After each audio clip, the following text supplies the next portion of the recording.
जैसे हमारे संडे को लेके प्लान्स होते हैं, डोनाल्ड ट्रंप के भी थे। कल 1:30 PM को डोनाल्ड ट्रंप अपने फ्रेंड के साथ फ्लोरिडा में गोल्फ खेल रहे थे। एज अ फॉर्मर प्रेसिडेंट उन्हें US secret service security offer कर रही थी। वहीं पर ही यूएस सीक्रेट सर्विस ने नोटिस किया एक गन। वो जो गन है वो AK-47 स्टाइल गन थी, जो 400 या 500 मीटर्स की रेंज में ही डोनाल्ड ट्रंप को टारगेट कर रही थी। सीक्रेट सर्विस एजेंट्स ने गनमैन पे गोली चलाई डोनाल्ड ट्रंप को प्रोटेक्ट करने के लिए। गनमैन जो है वो भाग निकला, गन वहीं छोड़ दी और सस्पेक्ट जो है वो SUV में भाग निकला। ये पूरा इवेंट जो है वो सेकेंड असैसिनेशन अटेम्प्ट है डोनाल्ड ट्रंप की तरफ।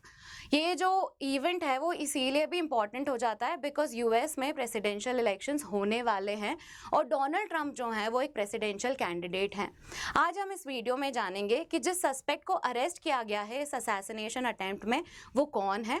इलॉन मस्क, कमला हैरिस जैसे लोग जो हैं वो क्या कह रहे हैं, उनके क्या रिएक्शन है इस पॉलिटिकल वायलेंस को लेके, और इन जनरल यूएस में लिबरल लॉज जो हैं गन को लेके वो क्या इस पूरे इवेंट के पीछे रिस्पॉन्सिबल हैं। ये सेकेंड असैसिनेशन अटेम्प्ट है एज आई मेंशन्ड अर्लियर। तो हमें डेमोक्रेसी की स्ट्रेंथ को भी इसमें हाईलाइट करना पड़ेगा कि क्या यूएस की डेमोक्रेसी जो है वो वीकन होती चली जा रही है। लेट्स अंडरस्टैंड कि क्या चल रहा है। न्यूज़ जो है वो हम समझेंगे पहले, पर उसके पहले हमें कुछ प्री रिक्विजिट्स पता होने चाहिए। हेलो एवरीवन, मेरा नाम मोनिका है और करंट अफेयर्स डिकोडेड में आपका स्वागत है। हमें जो प्री रिक्विजिट्स डिस्कस करने हैं हम वो पहले देख लेते हैं। यूएस में प्रेसिडेंशियल इलेक्शंस होने वाले हैं। यूएस में दो मेजर पॉलिटिकल पार्टीज हैं, डेमोक्रेट्स और रिपब्लिकन पार्टी। ये जो पॉलिटिकल पार्टी आप ऐसा समझ लीजिए जैसे इंडिया में कांग्रेस और बीजेपी हैं, दो मेजर पार्टीज जिनकी आइडियोलॉजिकल डिफरेंसेस हैं। सिमिलरली ये दो पार्टीज हैं वहाँ पे। डोनाल्ड ट्रंप जो है वो रिपब्लिकन पार्टी के प्रेसिडेंशियल कैंडिडेट हैं। अब आपको लग रहा होगा डेमोक्रेट्स की तरफ से कौन है, तो डेमोक्रेट्स की तरफ से कमला हैरिस हैं। ये दो पॉलिटिकल पार्टीज हैं, इसके जो प्रेसिडेंशियल कैंडिडेट हैं वो डोनाल्ड ट्रंप हैं। यूएस सीक्रेट सर्विस का भी नाम मैंने अपने इंट्रोडक्शन में लिया था। यूएस सीक्रेट सर्विस जो है वो एक एजेंसी है, लॉ इन्फोर्समेंट एजेंसी है, जो प्रेसिडेंट्स, फॉर्मर प्रेसिडेंट्स, उनकी फैमिलीज या दूसरे डिग्नेटरीज को सिक्योरिटी प्रोवाइड करने का काम करती है। जो भी डिग्नेटरीज हैं उन्हें सिक्योरिटी प्रोवाइड करने का काम करती है। इस इवेंट में जब गनमैन को उन्होंने जल्दी से पहचान लिया और जल्दी से ही उस पर गोलियां चला दी, तो इसको लेके यूएस सीक्रेट सर्विस को तारीफ भी मिल रही है कि उन्होंने they dodged a bullet, very clearly they dodged a bullet. तो यूएस सीक्रेट सर्विस एक लॉ इन्फोर्समेंट एजेंसी है। मैंने बोला कि ये दूसरा असैसिनेशन अटेम्प्ट है डोनाल्ड ट्रंप को लेके। अगर आप थोड़ा भी न्यूज़ में रहते हैं या न्यूज़ पढ़ते हैं तो आपको पता होगा कि डोनाल्ड ट्रंप का एक फ़ोटो बहुत वायरल हुआ था जिसमें उनका कान पे इंजरी थी और उनका कान जो है वो ब्लीड कर रहा था। वो असैसिनेशन अटेम्प्ट था पेंसिल्वेनिया में जो हुआ था। पेंसिल्वेनिया में एक गनमैन ने, 20-year-old गनमैन ने उन पर गोली चलाई थी। जो डेट है असैसिनेशन की, वो असैसिनेशन अटेम्प्ट की, वो 13 जुलाई है। उस दिन पे ये अटैक हुआ था और उसको लेके यूएस सीक्रेट सर्विस के बहुत सारे लैप्सेस हाईलाइट हो गए थे कि ऐसे कैसे एक फॉर्मर प्रेसिडेंट पे गोली चल सकती है, एक प्रेसिडेंशियल कैंडिडेट पे गोली चल सकती है। तो ये जो सिक्योरिटी का लैप्स है, इसके चलते यूएस सीक्रेट सर्विस के डायरेक्टर ने रिजाइन भी कर दिया था। इसी के आसपास ही जो बाइडेन ने भी अपना प्रेसिडेंशियल कैंडिडेचर वापस ले लिया था और उसके बदले कमला हैरिस को ये मौका मिला प्रेसिडेंट इलेक्शंस लड़ने का। तो ये कुछ प्री रिक्विजिट्स हैं जो हमें पता होना चाहिए। ये एनालिसिस के लिए भी बहुत इंपॉर्टेंट है क्योंकि ये सेकेंड असैसिनेशन अटेम्प्ट है, तो दिस बिकम्स वेरी क्रूशियल। हम प्री रिक्विजिट्स कवर कर चुके हैं, अब हम समझते हैं कि किसे अरेस्ट किया गया है। एक सस्पेक्ट है, मैंने जैसे आपको बताया कि वो गनमैन जो है वो अपनी वेपन रख के भाग गया था, तो देयर इज़ वन सस्पेक्ट जिसे FBI ने अरेस्ट किया है। हम उसके बारे में जानते हैं और हम समझते हैं कि मोटिव क्या हो सकता है इस असैसिनेशन अटेम्प्ट को लेके। तो जो सस्पेक्ट है उनका नाम है रायन राउथ। ये सस्पेक्ट की फ़ोटो है जिन्हें अरेस्ट किया गया है। ये इनके बारे में देखा जाए तो ही इज़ 58 ईयर्स ओल्ड हैं। He is a supporter of democratic party का सपोर्टर हैं ये, और डोनाल्ड ट्रंप जो है वो रिपब्लिकन पार्टी से, तो obviously there is some difference of opinion. Then he has extensive criminal record, बहुत सारे क्रिमिनल रिकॉर्ड्स रहे हैं इनके भी, तो इसीलिए ही बिकम्स अ प्रोमिनेंट सस्पेक्ट। फिर प्रो यूक्रेन स्टैंड है इनका, रशिया यूक्रेन वॉर में प्रो यूक्रेन है ये, यूक्रेन लेन गए भी थे अपना सपोर्ट ऑफर करने के लिए, और अपने पॉलिटिकल ओपिनियंस को लेकर बहुत वोकल हैं, खुल के विचार रखते हैं अपने कि वो किसे फेवर करते हैं, किसे सपोर्ट करते हैं, ये सारी चीज़ें हैं। तो रायन राउत जो है वो अभी प्राइम सस्पेक्ट है और ये कस्टडी में लिए गए हैं। अभी जो है पूरा मोटिव क्लियरली नहीं समझ में आया है कि क्यों वो डोनाल्ड ट्रंप को असैसिनेट करना चाहते हैं।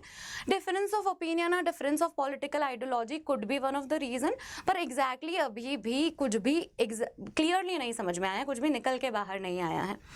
सो लेट्स मूव फॉरवर्ड और अब हम एनालाइज अब हम दूसरे लोगों के रिएक्शंस देखते हैं, फिर हम फाइनली एनालिसिस की तरफ बढ़ेंगे।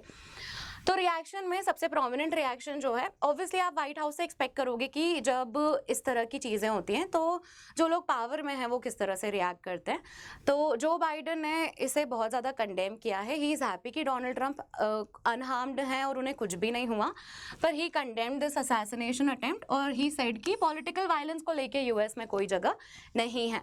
इलॉन मस्क ने काफ़ी इंटरेस्टिंग रिएक्शन दिया है। उन्होंने बोला कि ये डोनाल्ड ट्रंप पे दूसरा असैसिनेशन अटेम्प्ट है।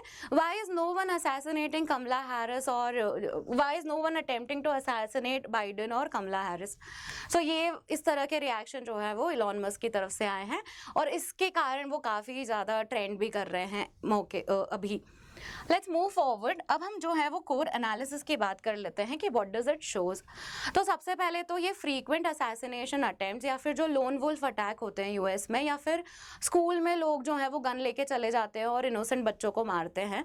तो पहला क्वेश्चन तो यही आता है कि इतनी गन्स अवेलेबल क्यों है लोगों के पास, इतना आसान क्यों है यूएस में गन लेना। तो लिबरल गन लॉज जो है वो अगेन क्वेश्चन में आ जाते हैं कि why is it very easy for people in US to have a gun. तो लिबरल गन लॉज जो हैं। दूसरा, इंक्रीज्ड सिक्योरिटी कंसर्न, क्योंकि मल्टीपल असैसिनेशन अटेम्प्ट्स हैं तो सिक्योरिटी कंसर्न्स तो रेज होंगे ही। डोनाल्ड ट्रंप की सिक्योरिटी अगेन क्वेश्चन में आ जाती है। देन है पॉलिटिकल पोलराइजेशन। ये वर्ड हमें समझना होगा। इसका मतलब है कि यूएस में पॉलिटिकल क्लाइमेट जो है वो थोड़ा इंटेंस हो गया है, जिसमें आइडियोलॉजीज और डिफरेंस ऑफ ओपिनियंस जो हैं वो लोग बहुत ज़्यादा सीरियसली ले रहे हैं। किसी ने कुछ बोला और आप उससे अग्री नहीं करते हैं, इसका मतलब ये नहीं है कि आप उसकी जान ले लें। तो थोड़ा सा इंटेंस माहौल हो गया यूएस में। नेक्स्ट जो है वो, ये कुछ लोग इसे पॉलिटिकल गिमिक भी कह रहे हैं। कुछ लोग ऐसा भी बोल रहे हैं कि लास्ट वीक जो है एक डिबेट हुई थी कमला हैरिस और डोनाल्ड ट्रंप के बीच में, और उस डिबेट में Kamala Harris emerged as a winner. तो कुछ लोगों को ऐसा भी लग रहा है कि पब्लिक ओपिनियन चेंज करने की कोशिश की जा रही है इसके थ्रू, या फिर जो पॉलिटिकल सिंपैथी है वो ट्रंप गेन कर सकते हैं अगर ये बार बार असैसिनेशन अटेम्प्ट्स न्यूज़ में आते हैं। तो this is one of the many perspectives जो आ रहे हैं हाईलाइट में। We don't know anything for sure at the moment. फिर नेक्स्ट है कि political violence is a threat to democracy. Clearly जब इस तरह के वायलेंस होते हैं और इस तरह के जब इलेक्शन के टाइम पे मल्टीपल असैसिनेशन अटेम्प्ट्स होते हैं तो ये एक पॉलिटिकल वायलेंस का एग्जाम्पल है, जिसमें आप कोशिश कर रहे हो अपने ओपोनेंट्स को या डिफरेंट आइडियोलॉजीज के लोगों को एलिमिनेट करने की। तो there is no place for such kind of a thing in a democracy. और ये यहाँ से भी हमें पता चलता है। व्हाइट हाउस ने भी इसी तरह का कॉमेंट बोला है कि पॉलिटिकल वायलेंस जैसी चीज़ें नहीं होनी चाहिए, हमें वायलेंस तक की नौबत नहीं आनी चाहिए। डेमोक्रेसी में तो आप मल्टीपल ओपिनियंस को एक्सेप्ट करते हुए ही चलते हैं। तो डेमोक्रेसी जो है उसका बॉटम लाइन ही यही है। तो these are the analysis from the event. अभी सस्पेक्ट जो है वो अरेस्ट हुए हैं। लेट्स सी कि क्या चीज़ें अनफोल्ड होती हैं and what else do we get to know. इसी के साथ we have come to the end of this video. अगर आपको वीडियो अच्छा लगा है तो do let us know in the comment section. आपके कुछ और ओपिनियन है इसको लेके तो also share it in the comment section, and please like, share and subscribe to this channel. Thank you.